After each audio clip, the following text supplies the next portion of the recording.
Assalamualaikum warahmatullahi wabarakatuh. Perkenalkan, nama saya Ahmad Gifari, jurusan Pendidikan Agama Islam UIN Maulana Malik Ibrahim Malang. Pada kesempatan kali ini saya akan membahas sebuah topik mengenai dekadensi moral remaja di era disrupsi. Melihat fenomena sekarang bahwasanya kita telah dihadapkan oleh arus gelombang digitalisasi yang semakin mesat dan semakin kompleks. Tentunya hal ini menjadikan tantangan bagi kita, terutama dalam pendidikan.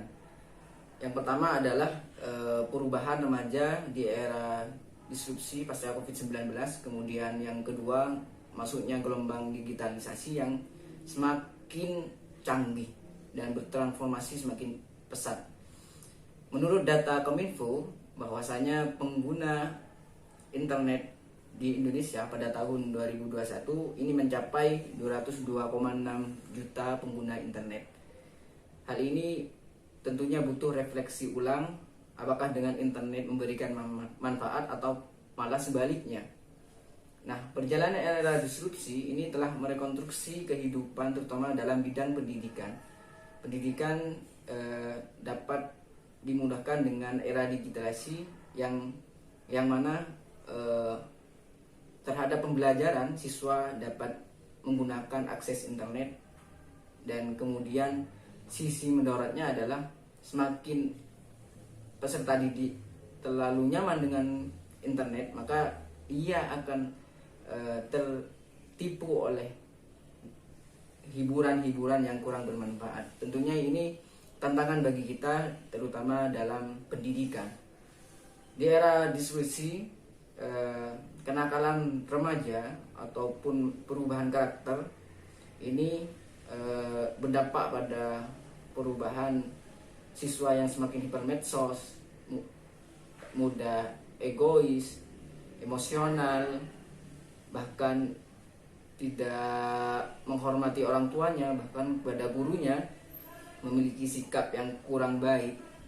Dan termasuk kenakalan remaja yang paling besar kasusnya adalah terjadinya kasus pemerkosaan yang ini dilakukan oleh usia yang masih renta. Dan kemudian kasus yang beredar dengan kondisi pada sekarang ini, berita-berita sekarang, yaitu pendidik yang telah memperkosa santrinya dengan berjumlah 12 santri. Hal ini tentunya miris sekali terhadap kondisi pendidikan sekarang.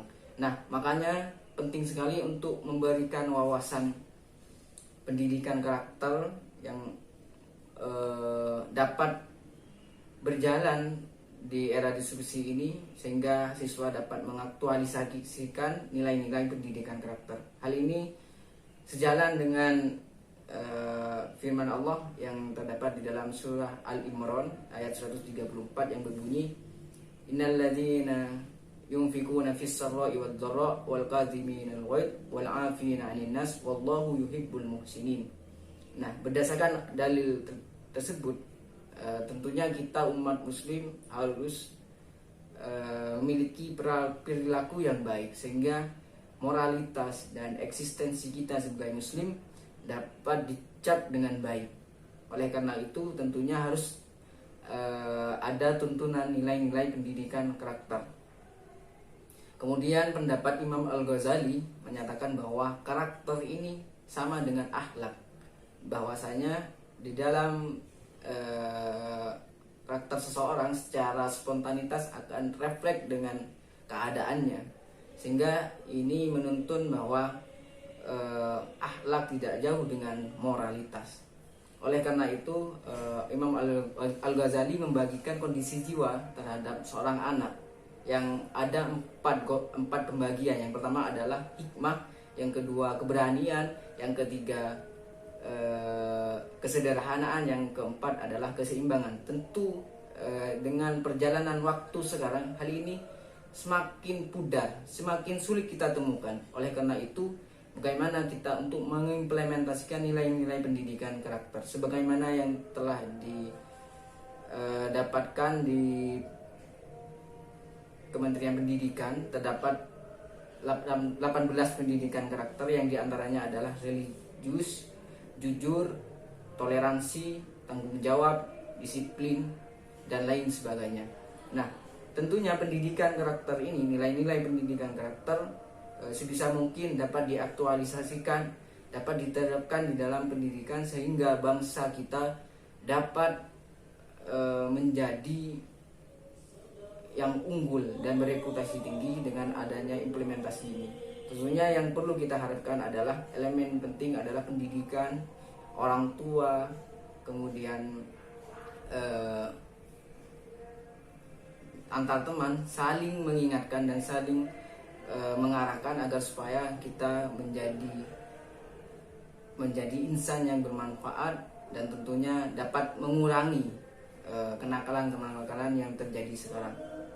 Oleh karena itu, maka penting sekali untuk menerapkan nilai-nilai pendidikan karakter di era disrupsi, terutama era perkembangan digitalisasi yang semakin besar. Mungkin hanya ini yang dapat saya sampaikan. Apabila ada kesalahan, mohon maaf. Wabillahi taufik wal hidayah. Wassalamualaikum warahmatullahi wabarakatuh.